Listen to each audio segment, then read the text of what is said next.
Once again, Christian greetings to all our valued listeners and viewers throughout the whole world, more particularly to all Shepherd's Rod believers, and most especially to our beloved brothers and sisters in the United States of America. Special greetings to our brethren in Colorado and PG Island, Mexico, Spain, Africa, United Kingdom, and also our brethren in Australia.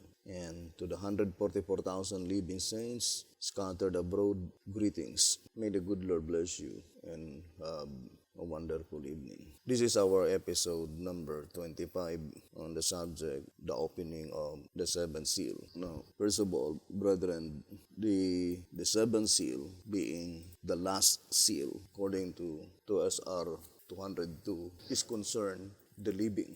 And we know that the focal point is the 144,000 living saints. So we will try to prove, brothers and sisters, that what the Shepherd's Rod declared is absolutely correct. That the parable in Matthew 20 has a close connection with the symbolization of Revelation 6, verse 6. So let's read again the statement in 2SR 222, saying, "Note that the barley is but 1/3 the price of the wheat.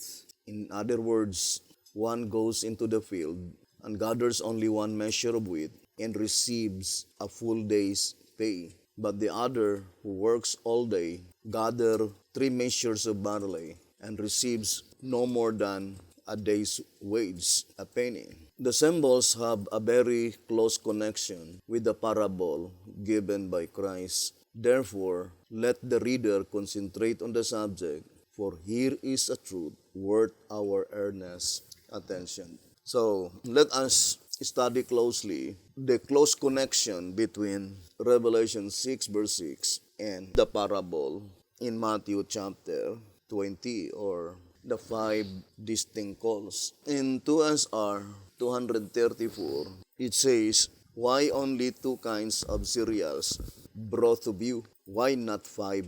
The 2 cereals are sufficient to illustrate the thought and to clear the lesson. But the chief reason for only 2 is to draw our attention to the first and last calls, because reference is made of but 2 Israels, namely Israel after the flesh, the descendants of Abraham, and Israel after the Spirit, the 144,000. But the object of the lesson is for the latter, who are hired at the 11th hour. For the truth of the parable has never been understood by any other company." 2SR page 234. So the Shepherd's Rod plainly told us that the reason why God used only 2 kinds of cereals in Revelation 6 verse 6 is to draw our attention to the first and the last call. Those who had been called early in the morning, and those who had been called 1 hour before sunset, the 11th hour call. And the Shepherd's Rod plainly declared that the 2 kinds of cereals is sufficient enough to illustrate the thought and to clear the lesson. But whatever the particular object in view concerning the parable in Matthew 20, the Shepherd's Rod declared clearly that it had never been understood by any other company. The company mentioned, of course, the company in the 5 distinct calls. Or in other words, the parable in Matthew 20 never been understood by the first call, never been understood by the second call, never been understood by the third call, never been understood by the fourth call, never been understood by the Jewish church, never been understood by the Apostolic Church, never been understood by the Millerites movement, never been understood by the Seventh-day Adventist Church. But the truth of the parable, only the 11th hour church had been able to comprehend the thought and clear the lesson. In 2SR page 237, 2SR page 237, it says, the reason he has followed that particular rule is to present to his church the exact time of her history by periods. Now, for sure, this statement must be pointing only to the 11th hour church. Because if Jesus Christ presented it to the Jewish church, there is no reason that the Jewish church could not understand it. If Jesus Christ presented it to the Apostolic Church, or the Millerites movement, or the Seventh-day Adventist Church, or in other words, the reason why only the 11th hour church been able to understand the truth of the parable due to the fact that they are the church by which Jesus Christ present to that church so that they could be able to ascertain clearly the exact time of her history by periods. So that church, the 11th hour church, for sure, they have complete information from their existence up to the time when the task allotted to them been completely accomplished. And that is the reason why the description in Zechariah 3, according to 1 TG 14:21, saying, they are the eyes of the Lord. What a momentous day. What a great people.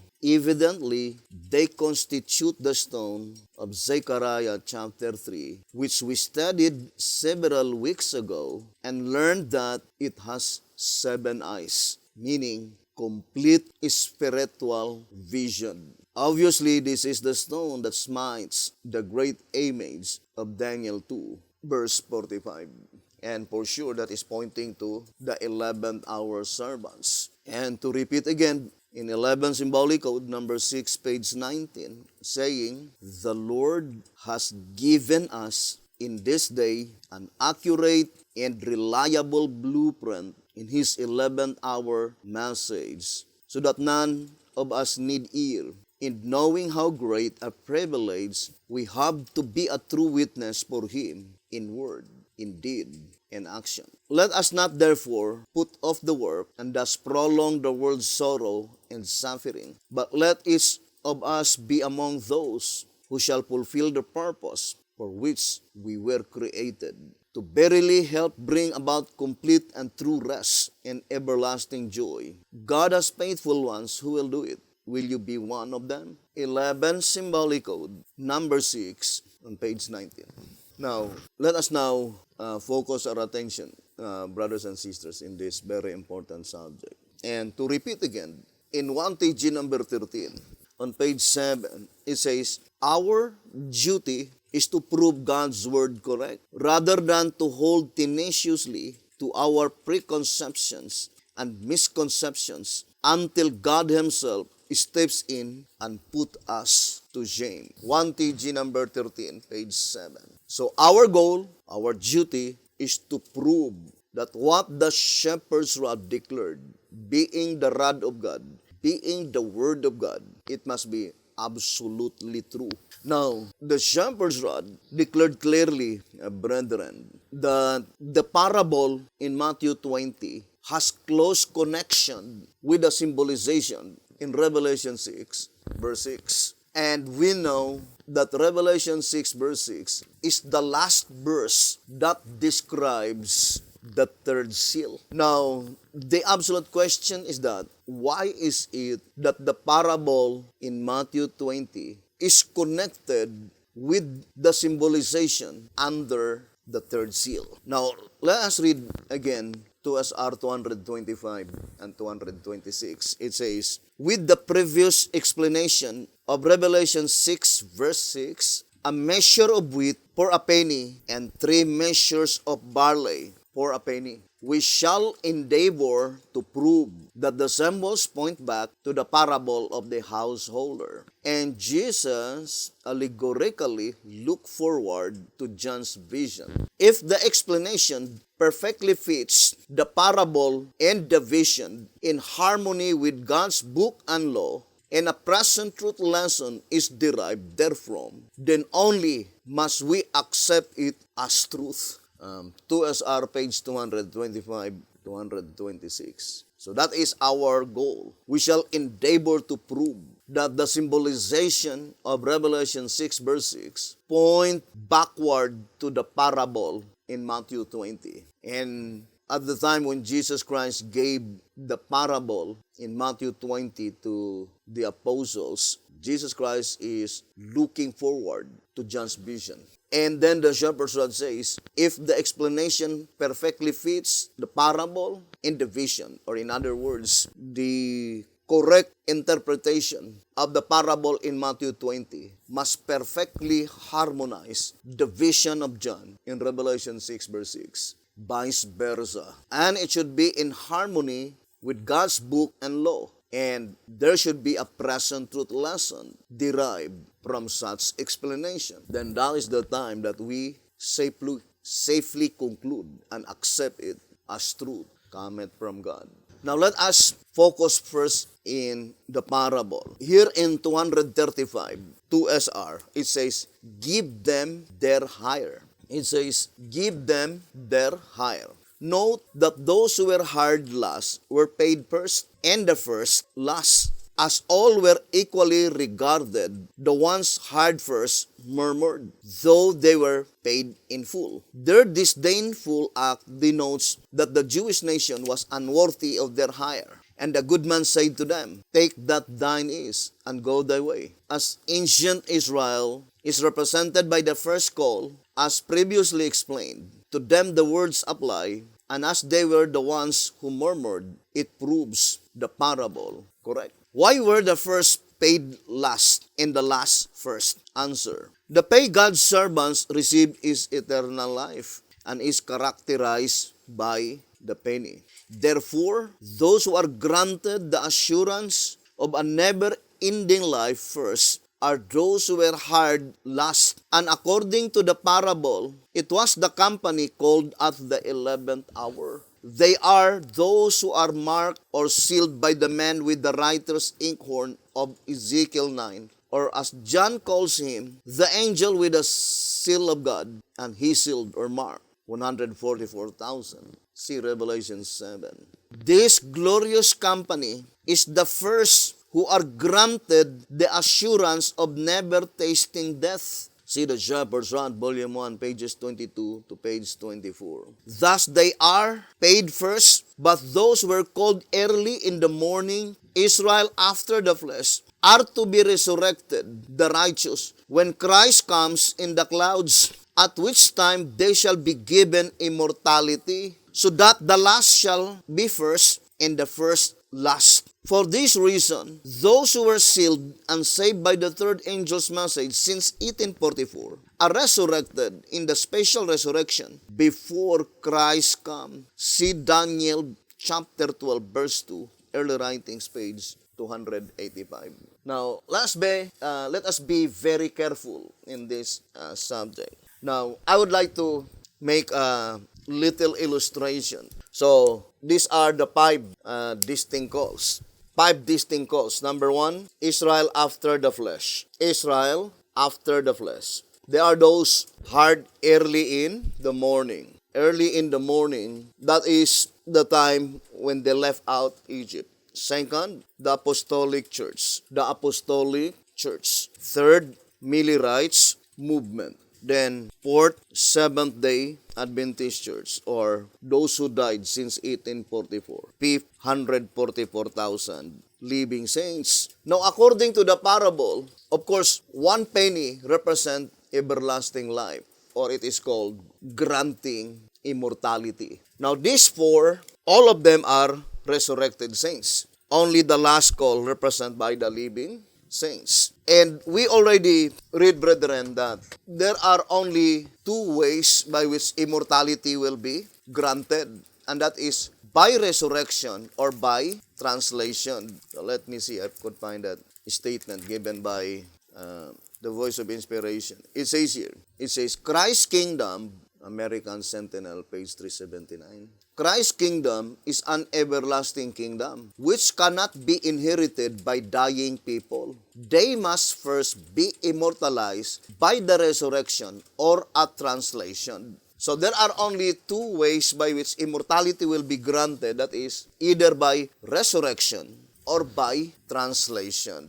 Now, I would like to read the statement in 12 Symbolic Code, number 2, page 11. 12 Symbolic Code, number 2, page 11. The people spoken of here were sealed with the Holy Spirit of promise until the mystery of God is finished, until the sounding of the seventh trumpet. In other words, they did have the promise that they were sealed for the resurrection day. But the 144,000 are not sealed with a promise of the resurrection. They are sealed for some other purpose. They are sealed for protection from the hurting of the winds. That shows that the 144,000 are not sealed for the resurrection day, but for protection from being harmed by everybody and everything. They are alive at the time they are sealed, and the sealing enables them to live on. Since the message that is to seal the 144,000 is here, and I do fully believe that it is even more applied today, this year 2020. We believe that we are now living in the period when God is going to seal first the 144,000. And when they are sealed, their destination is God, New Jerusalem, not the grave and the resurrection. In track number 1, let's read the statement. At track number 1, on page 19, it says, "This mightiest of angels," it is entitled, "The Sealing of the 144,000, the First Fruits." Track number 1, page 19. "The Sealing of the 144,000, the First Fruits. This mightiest of angels," says the Spirit of prophecy, "has in his hand the seal of the living God, or of him who alone can give life, who can inscribe upon the foreheads the mark." So, the seal of the living God, or the mark to be placed upon the foreheads of the living saints, 144,000, is a seal of immortality. That at the time they were sealed, they were already guaranteed that they will no longer to taste death. Now, let us go back again to our illustration. Therefore, we can easily understand that in the parable in Matthew 20, the very first to be granted immortality must be the 144,000 first. So it must be in reverse order. Then the next one is the altar, those who died under the sixth seal. Then the next one is the third call. Then the next one is the second call. And then the last one is the first call. That is exactly what the parable is saying. Beginning from the last, then unto the first. So that illustration, brothers and sisters, is perfect. Being connected in Revelation chapter 6, verse 6, that the proceedings in the heavenly sanctuary, this is the first one, and then next the second call, and then next the third call, and next the fourth call, and then the last to be considered in that proceedings is the last call. But those who have been considered in the proceedings in the heavenly sanctuary, last is the first that had been granted immortality. Before, these four classes will be resurrected, because to grant immortality to the saints who are already in the grave is to resurrect them. So it is by resurrection they will be immortalized. And that is, brothers and sisters, that before they will be resurrected, their sins need to be blotted out first, as stated in 2SR 188. It says here, let us read the statement given by 2SR, page 188. It says, "God met his ancient people in the holiest of all, where in figure their sins were blotted out, thus symbolically showing that he cannot meet his saints face to face until after he has met them in the most holy, blotted out their sins, not in figure, but in reality, in the antitypical Day of Atonement." So this statement must be applied to the proceedings in the heavenly sanctuary, that those saints that were still lying unconscious in their graves, they cannot meet Jesus Christ face to face, not until all their sins will be blotted out first. Or in other words, before they will be resurrected, their sins will be blotted out first. But it is not with the 144,000 living saints. Because the 144,000 living saints, they were sealed. Of course, the statement, they were sealed while they were still alive because they will no longer to taste death. The sealing enables them to live on, meaning that is the seal of immortality. They will no longer to taste death. But they were sealed even before their sins were blotted out. Because in track number 3, 1934 edition, on page 75, it says, the typical wave lobes, which signify the completion of the first fruit harvest, Leviticus 23 verse 17, were baked with leaven to symbolize that the sins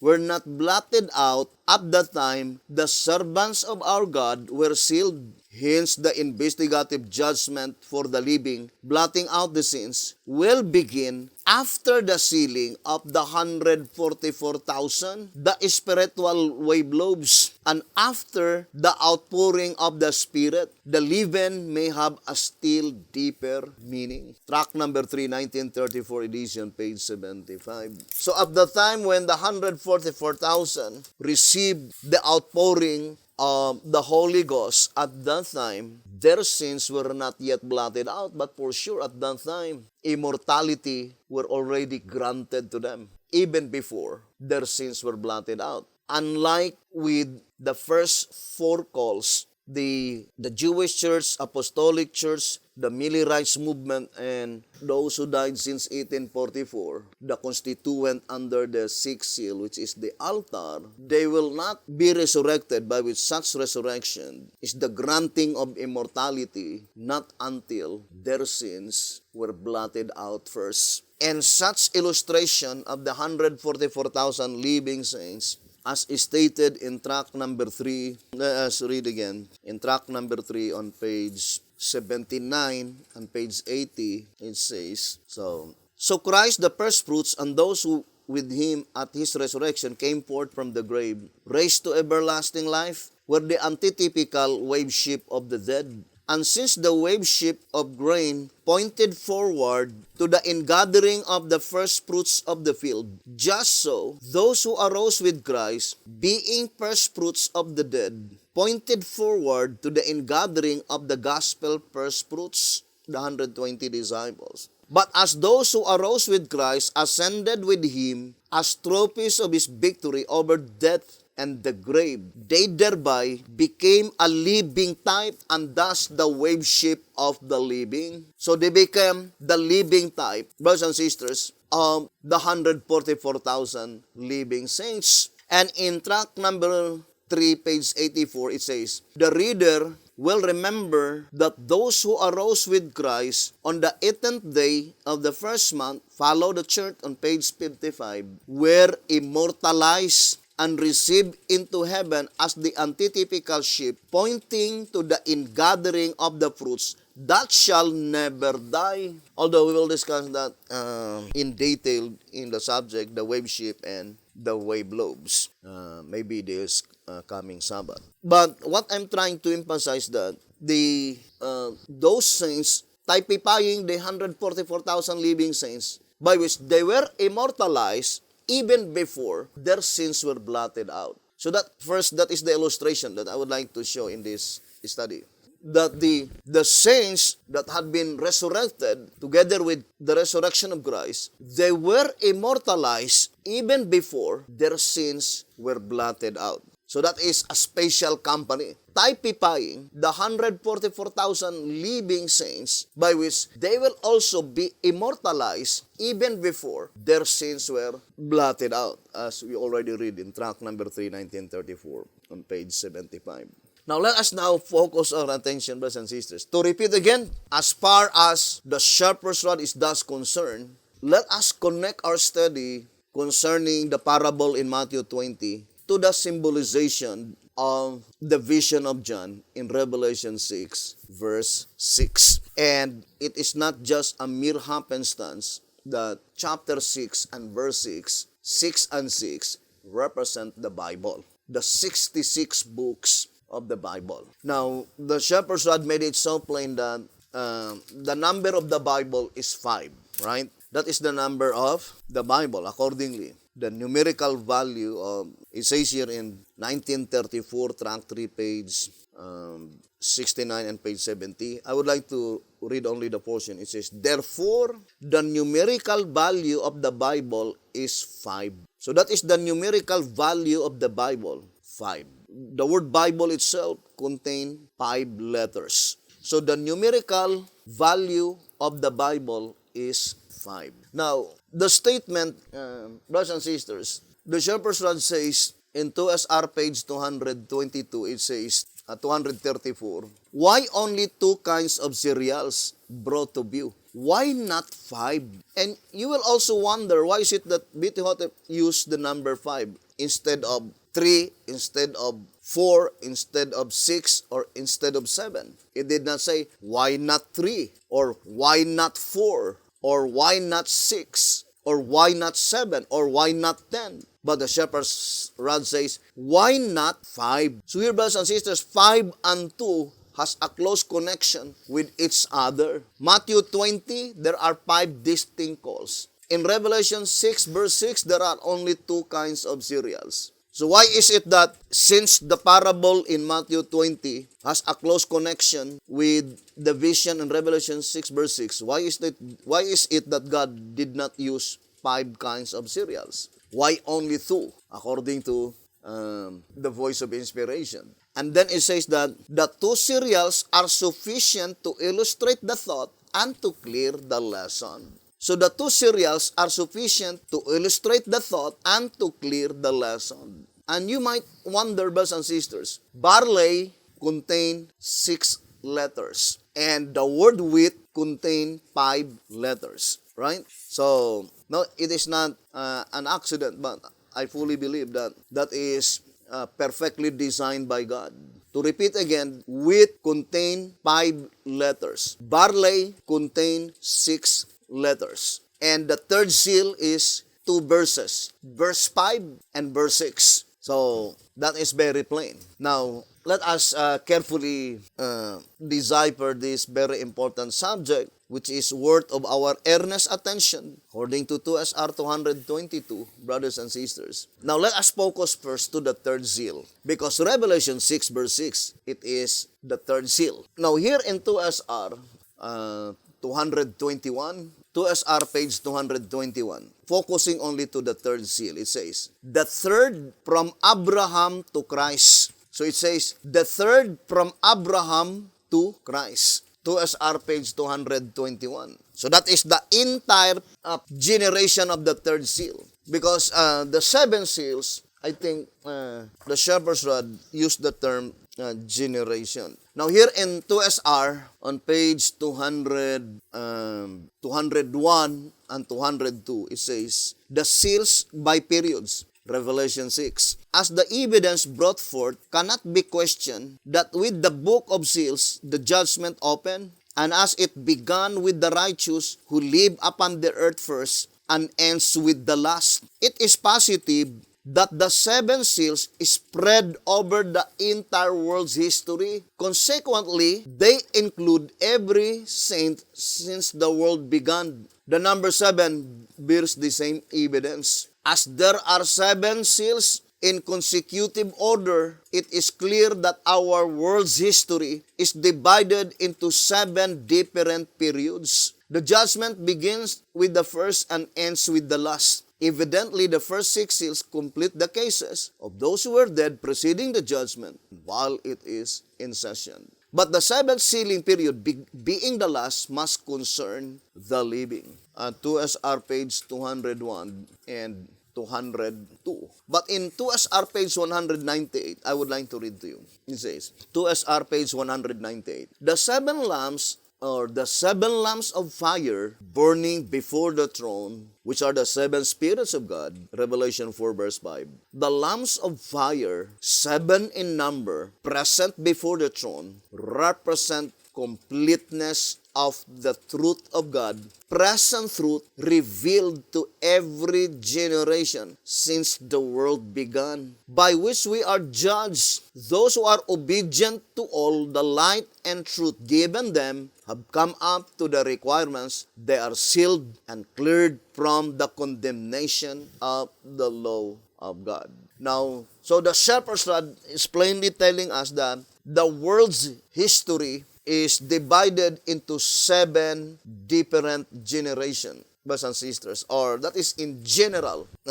It was illustrated by 7 generations according to the shepherd's rod. But we will focus our attention to the third seal, the generation under the third seal. And according to the shepherd's rod, it says that is from Abraham to Jesus Christ. But since it is consecutive order, so let us go back again to 2SR 221, saying summary of commencement and termination of seals. Now, let us now enumerate one by one the 7 generations by periods. The first one is from 4000 BC, accordingly, up to 2344 BC. So this is the first seal. That is according to 2SR 221. I would like to put it in the upper. So let us place here 4000 BC up to 2344 BC. That is the first seal. So those who died under this generation, they are under the first seal. And then we have the second seal from 2344 BC. And let us put here to the call of Abraham, 1921 BC. This is the second seal. And then from 1921 BC to 31 AD to Jesus Christ, this is the third seal. And then it says the fourth seal is from 31 AD to 1500. This is the fourth seal. Then the fifth seal from 1500 to 1755. This is the fifth seal. But for sure, brothers and sisters, the sixth seal, represented by the altar, those who died under the faith of the third angel's message, it must be from 1844. This period of time is the period of the Millerites movement, right? By which the actual date is from 1833 to 1844. And the first call and the second call is covered under the third seal. First and second call, and then this is the third call, and then the fourth call, and then the fifth call. So let us now enumerate one by one the 5 distinct calls. So accordingly, the first call, and the second call, all of them are covered under the third seal. The third call, it is under the fifth seal. And the fourth call, it is under the sixth seal. And the fifth call is under the seventh seal. So that is the actuality, brothers and sisters. The first call, the Jewish church. The second call, apostolic church. These first 2 calls is under the period of the third seal, brothers and sisters. But if you will cover the second call up to 100 AD, therefore the second call, the early part is under the third seal, but the latter part is under the fourth seal. That is the second call, the apostolic church, from 27 AD to 100 AD. Now, so this early part of the apostolic church is under the third seal, but this latter part of the apostolic church is already under the fourth seal. So, or in other words, now if we will attach here the fourth seal, so it must be 1, 2, 3, 4, 5. So that is in connection with Revelation 6 verse 6 in the heavenly sanctuary, the proceedings in the heavenly sanctuary. Now, I know it is little a deep subject, but the more we will repeat it again and again, it will become clearer and clearer, brothers and sisters. So now let us go back to our proceedings, or our subject concerning the proceedings in the heavenly sanctuary. Now, brothers and sisters, the statement here in 2SR, let us read 2SR page 237, 235 rather. It says, let us read the statement. This glorious company, 2SR 235, this glorious company is the first who are granted the assurance of never tasting death. So among the 5 company, the first company is the first call, the second company is the second call, the third company is the third call, the fourth company is the fourth call. Among the 5 companies, it says the last, the 11th hour call, this glorious company is the first who are granted the assurance of never tasting death. Now let us connect first 1TG so that we could understand, brothers and sisters. 1TG number 42 on page 8. It says here, the word behold suggests that we should now take notice and be able to see that our salvation cometh, and that while his reward is with him, his work is still before him. What is his reward? What else could it be but life forevermore? So it shall be that the first fruits, the 144,000, the servants of God who are soon to stand on Mount Zion with the Lamb, shall be the first to be rewarded. So it is in close connection with Matthew 20. The 144,000 living saints, they are the very first to be rewarded. Rewarded of what? Everlasting life, characterized by pain. As servants of God, they shall carry on the work that is before him, the work of gathering the second fruits. Now this reading can be easily understood that immortality was granted to the 144,000 living saints even before they proclaimed the message to the great multitude, which is the second fruits. Now, for example, I would like to read to you this reading in 1TG number 17. It says here, 1TG number 17, page 9. It is concerning Zechariah 10, verse 6. And I will strengthen the house of Judah, and I will save the house of Joseph, and I will bring them again to place them, for I have mercy upon them, and they shall be as though I had not cast them off, for I am the Lord their God, and will hear them. The statements, I will strengthen instead of save the house of Judah, and I will save instead of strengthen the house of Joseph, imply that the house of Judah is saved before the house of Joseph is. And to save the house of Joseph, he strengthens the house of Judah. The second fruits need to be saved, whereas the first fruits need to be fitted for the service. Both are gathered into one place, the barn, the kingdom. The Lord extends this favor to both of them because he has mercy upon them and will treat them as though they had never caused him to cast them out. 1TG number 17, page 9. So that reading, brethren, plainly indicating that before the second fruits will be saved, God will save first the 144,000. And that statement that God will save first the 144,000, that is granting immortality, brothers and sisters. Or in other words, the 144,000 living saints had been rewarded as stated in 1TG 42, page 8, even before the second fruits had been gathered. And what is the reward? Life forevermore. That is eternal life. Right? So, now let us go back again to the statement in 2SR. On page 235, it says, this glorious company is the first who are granted the assurance of never tasting death. See the Shepherd's Rod, volume 1, pages 22 and to 24. Thus they are paid first, but those who were called early in the morning, Israel after the flesh, are to be resurrected, the righteous, when Christ comes in the clouds, at which time they shall be given immortality. Now, this portion, brothers and sisters, we need to concentrate the statement because it points out to Israel after the flesh. Those who died under the third angel's message, who are they? The descendants of Abraham. Now, when does the third seal, the descendants of Abraham, will be resurrected? Is it in the second visible coming of Jesus Christ? The Shepherd's Rod called it in 2SR 234. It says, but the chief reason for only two is to draw attention to the first and last calls, because reference is made of but two Israels, namely Israel after the flesh, the descendants of Abraham. So Israel after the flesh, those who had been called early in the morning, they are represented by the descendants of Abraham. And remember, brothers and sisters, from Abraham down to the apostles, we know that they will be resurrected in Ezekiel chapter 37.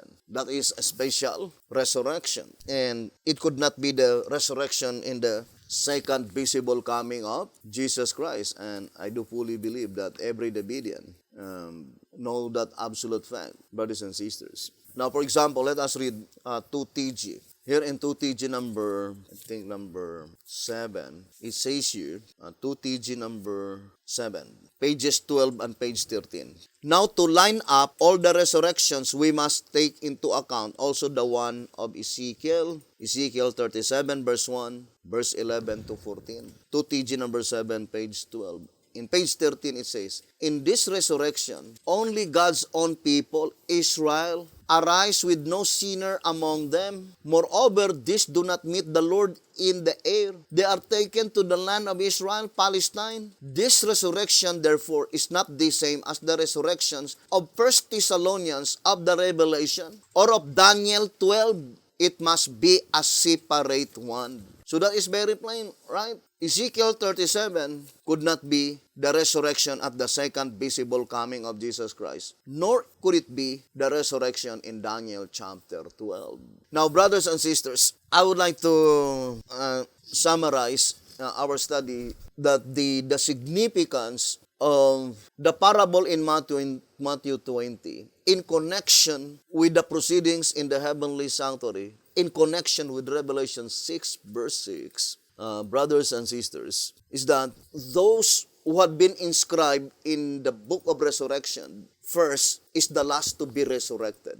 The statement in 12 Symbolic Code number 3, page 18. I would like to read the statement. 12 Symbolic Code number 3, page 18. The only judging which the sanctuary in heaven does in regard to this is to give the right for one class of the dead to arise either in the first resurrection or in the second resurrection, and to give right for one class of the living to stand on Mount Zion with the Lamb for translation, or for the other to die at the slaughter weapons of the angels and to arise in the second resurrection. Now, the statement to give them right to arise in the resurrection is the same, brothers and sisters, to declare to inscribe their names in the book of resurrection, to inscribe their names in the book of resurrection. So that is the focal point of this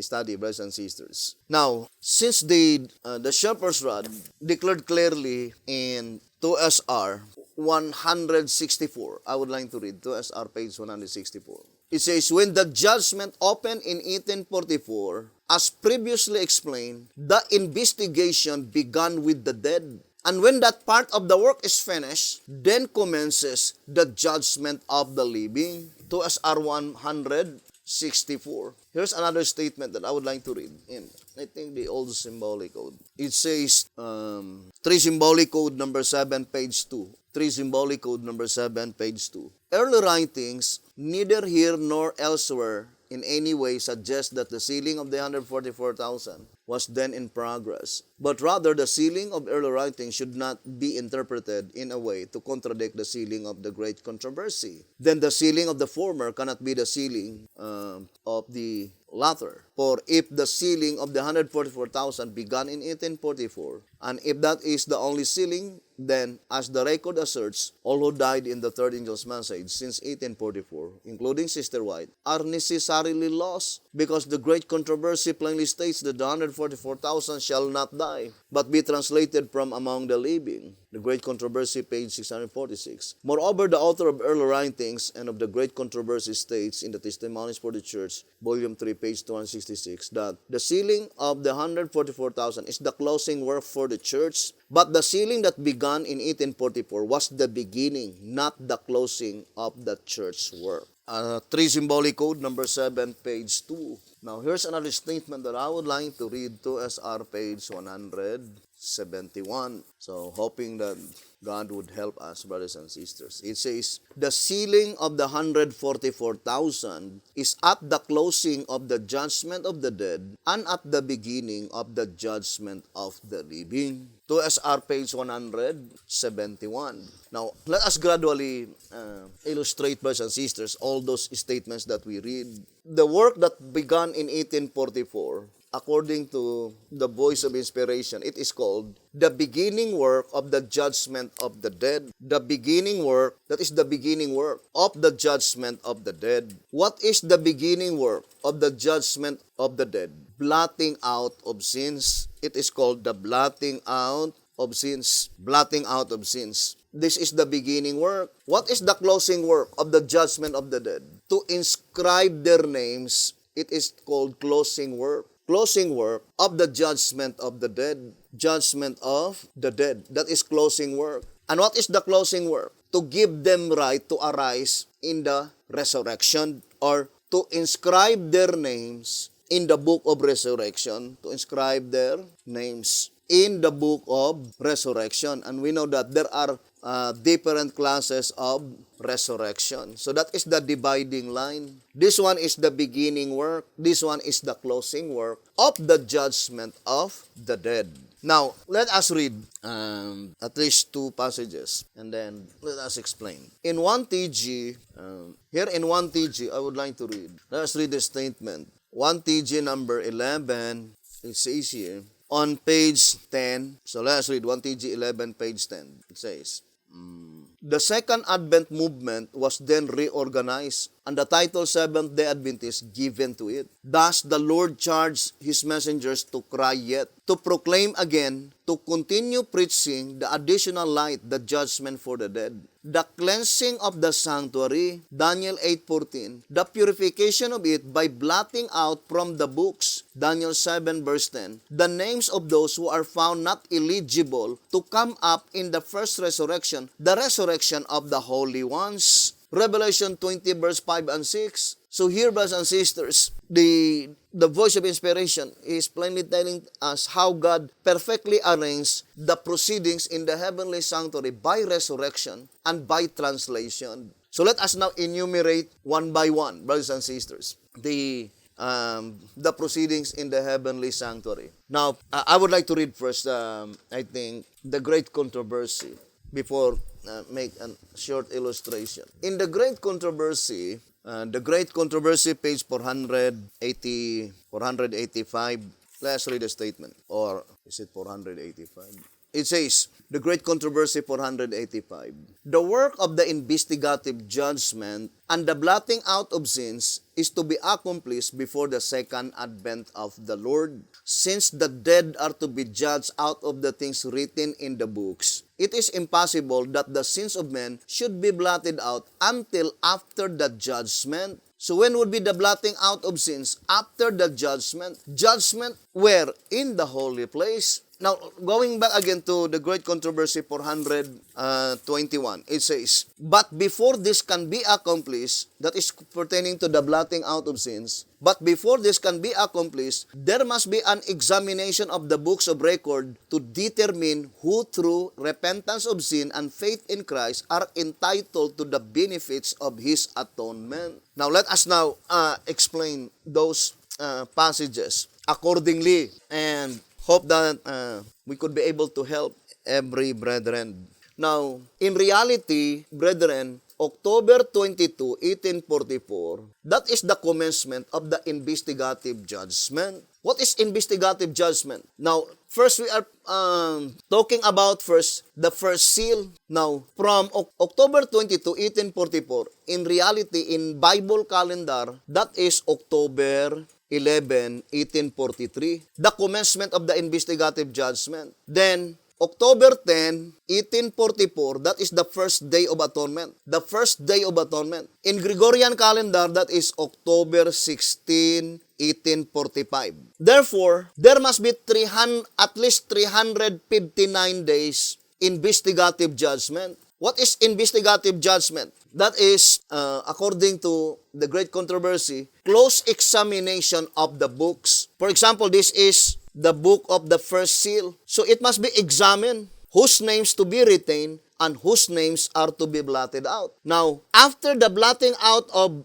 names, when the names are being blotted out, so those names that retain in this page in under the first seal, they are the people by which their sins will be blotted out in October 10, 1844. So investigation first before blotting out of sins. And we will explain that gradually, brothers and sisters. Although at this time, just to make an illustration, to have a definite understanding concerning the proceedings in the heavenly sanctuary. I know it's not easy, brothers and sisters, unless we will exert all our efforts. And remember the statement in 11 Symbolic Code, number 3, page 5, present truth comes only from God, but God will not give it unto us if we do not desire meat in due season. 11 Symbolic Code, number 3, page 5. Now, brothers and sisters, although we will explain it later by details, but we will explain at this time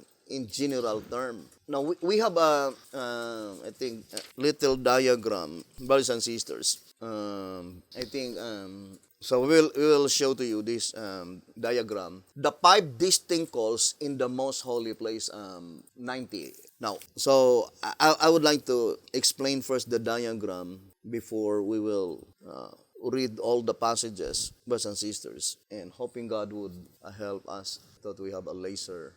And brothers and sisters, if you could see that diagram in connection with the parable in Matthew 20, why it was connected in Revelation 6 verse 6. First of all, the focal point of the truth of the parable is the proceedings in the heavenly sanctuary. And it was properly arranged by inspiration. Now, you can read the 5 distinct calls in the most holy place. So this is the arrangement of the proceeding that commenced in 1844. Now, so brothers and sisters, if you can see here, 1844 up to 2011, you see that 2011 AD, 1844. It is called the beginning work of the judgment of the dead. Can we add beginning work of the judgment of the dead? Then this is beginning work of the judgment of the dead. And what is the beginning work? Blotting out of sins. Can we place in this blank and then put upper then blotting out of sins? So focus here. Let us enlarge only this portion. Let us zoom. Okay. Now from 1844, I think it is necessary to put October 22. October 22, 1844. And this one is May 19, 2011. Okay? So let us zoom again, this portion. So, brethren, if you're interested, so this is the first proceedings in the heavenly sanctuary in the most holy place. From October 22, 1844 to May 19, 2011, you might ask, how do you come up May 19, 2011? We will explain it later. May 19, 2011, in Bible calendar, that is October 10, 2012. So let us put, brother, that is Gregorian, and the other is October 10, 2012, Bible calendar. This one is Gregorian. So let us put October 10, the vacant is in the upper part. Where's the October 10, 2012, that is Bible. Day of Atonement. Now let us put here October 11, 1843, Bible. October 11, 1843 in Bible. This one, October 22, 1844, that is Gregorian. Although we can use also October 10 because it's just a matter of hours, the difference. Now it says here, beginning work of the judgment of the dead, that is blotting out of sins. Who are they? The sins to be blotted out in this. They are those who will be resurrected in Revelation 20 verse 5 and 6. So let us put Revelation 20 verse 5 and 6. According to 1TG, right? The one we read in 1TG number 11. So this one is, those will be resurrected at the second visible coming of Jesus Christ. Now let us now zoom. Now, brethren, the generation is consecutive, unbroken line. And before, I am thinking, why is it that the fifth seal is only up to 1755, whereas the commencement of the sealing of the sixth seal is commenced in 1844? It seems that there is a broken arrow. Not until we discovered that from 1755 to 1843, that is the period of the third call. So the last portion of the fifth seal is pointing to the third those who have been called at the third hour. Right, brothers and sisters? Now, let us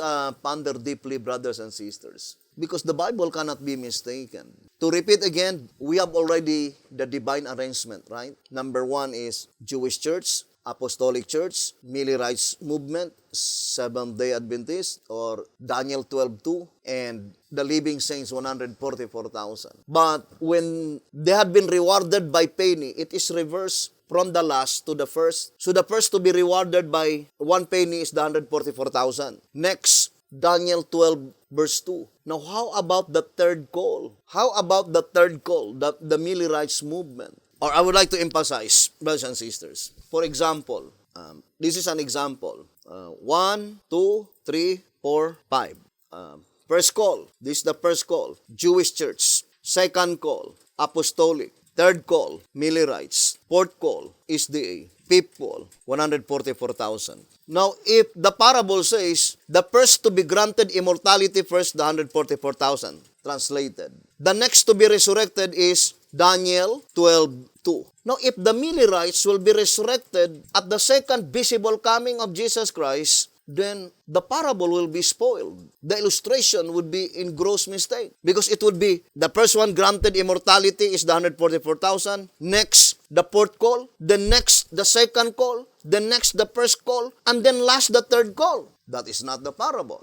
The parable is plainly telling in Matthew 20 verse 8 and 9, it is proper order but reverse. The first one to be granted immortality is the fifth call, then next the fourth call, then next the third call, then next the second call, and then next the first call. The first call are to be last to be granted immortality. But we know the first call is Ezekiel 37. Now, how about the Millerites, brethren? So let us focus first to that portion before we will focus our attention to that proceedings in the heavenly sanctuary. So let us read 1SR. Let us read, brethren, 1SR. Here in 1SR, let's read the statement. It says here, on page 48, I would like to read first, page 47.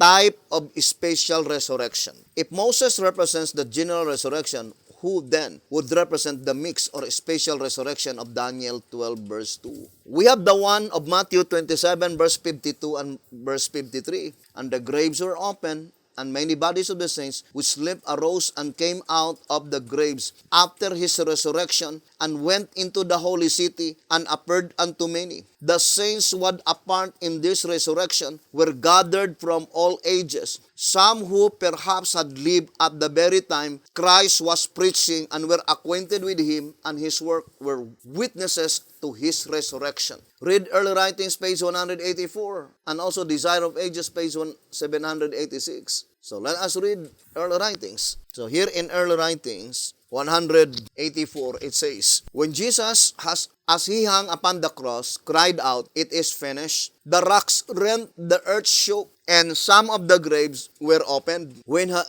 he arose a victor over death and the grave, while the earth was reeling and the glory of heaven shone around the sacred spot, many of the righteous dead, obedient to his call, came forth as witnesses that he had risen. Those favored rising saints came forth glorified. They were chosen and holy ones of every age, from creation down to the days of Christ. Thus, while the Jewish leaders were seeking to cancel the fact of Christ's resurrection, God chose to bring up a company from their graves to testify that Jesus had risen and to declare his glory. So, for prophecy, very plain. That is called mixed resurrection. Why is it that it is mixed resurrection? Because it composed from the resurrection under the three seals. So, April 18, 31 AD. Who are they? Which is mixed resurrection. Those chosen saints that died under the first seal, died under the second seal, and died under the third seal. So, it is from every age. Of course, the age mentioned there is only the first three seals, because the fourth seal commenced after Christ's resurrection. So, it is called mixed resurrection. And it is the type according to the shepherd's rod. The type of the mixed resurrection in Daniel chapter 12, verse 2. In reality, brothers and sisters, the mixed resurrection in Daniel 12, verse 2 is the same. All righteous, because this mixed resurrection is all righteous. Now, let us distinctly separate now the resurrection of Revelation 1 verse 7, because that is all wicked. So, the mixed resurrection in Daniel 12 verse 2 must be the same with the type. Some of them are resurrected under the fourth seal, under the fifth seal, and then the sixth seal. So, this is the mixed resurrection, perfectly typifying to the type. Now, let us now explain it one by one, brothers and sisters, to solve our subject concerning Matthew chapter 20. That the parable of Jesus Christ is absolutely perfect. The granting of immortality that pertains to the living saints, that is when they had been sealed by the sealing angel, that is already a seal of immortality. And they are the very first one that had been granted immortality, even before the great multitude were gathered, or the second fruits. And to repeat again, the great multitude is not a part in the parable of Matthew 20. The last call in Matthew 20 is only pertaining to the 144,000 living saints. Now, let us now enumerate one by one, brothers and sisters, the granting of immortality. First, 144,000 will be granted immortality. Then next, the fourth call.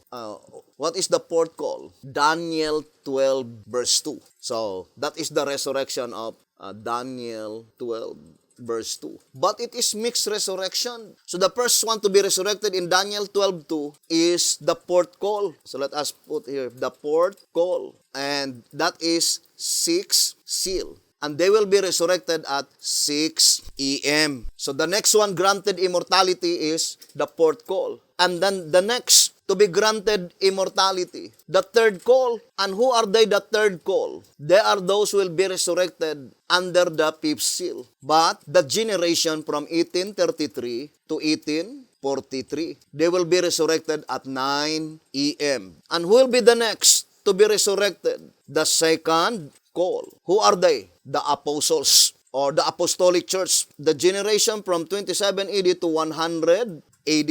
And that is under the fourth seal. So this is the mixed resurrection of Daniel 12:2. Fourth call, third call, and second call. And then, 1, 2, 3, this one is 4.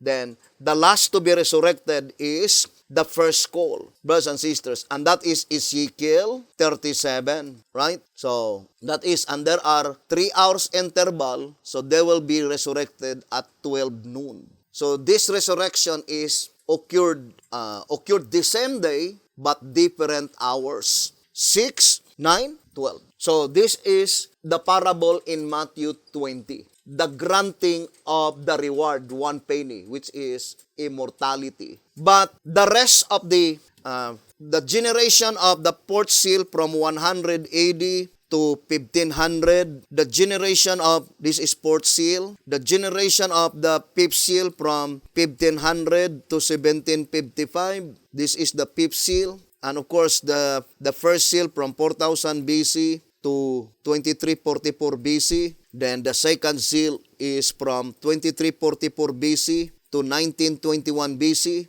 All of them, this is first seal, this is second seal, all of them will be resurrected at the second visible coming of Jesus Christ. So you can notice, brothers and sisters, that in every seal, there is a special one that had been resurrected. First seal, second seal, third seal. Who are they that had been resurrected? Especially those who resurrected in the days of Jesus Christ. And that is the type, the mixed resurrection, selected from the first 3 seals. And the antitype is those who will be especially resurrected under, brothers and sisters, the last 3 seals, under the judgment that pertains to the dead. Now let us move forward. Let us go back again to our diagram. So let us go to the diagram. So let us zoom this portion. So this is the entire proceeding, blotting out of sins, brothers and sisters. The blotting out of sins here in from 18 October 22, 1844, Gregorian calendar to May 19, 2011. So these are the first 5 whose sins had been blotted out. First seal, then we have second seal, and we have the fourth seal, and we have the fifth seal, but in 2 phases. The first phase is 1500 to 1755, then 1755 to 1843. And it is called the beginning work of the judgment of the dead, right? The beginning work of the judgment of the dead, brothers and sisters, according to the voice of inspiration. And the closing work of the judgment of the dead, that is inscribing their names in the book of resurrection. Inscribing their names in the book of resurrection. Now, we have now the, here from May 20, 2011, or in Bible calendar, that is October 11, 2012. So that is the beginning of the closing work of the judgment of the dead. So those will be resurrected in Revelation 20, verse 5 and 6, at the second visible coming of Jesus Christ. And then, where is that? And then the next one is, where is the next one? Here, the third seal. Those will be resurrected from, where is the date?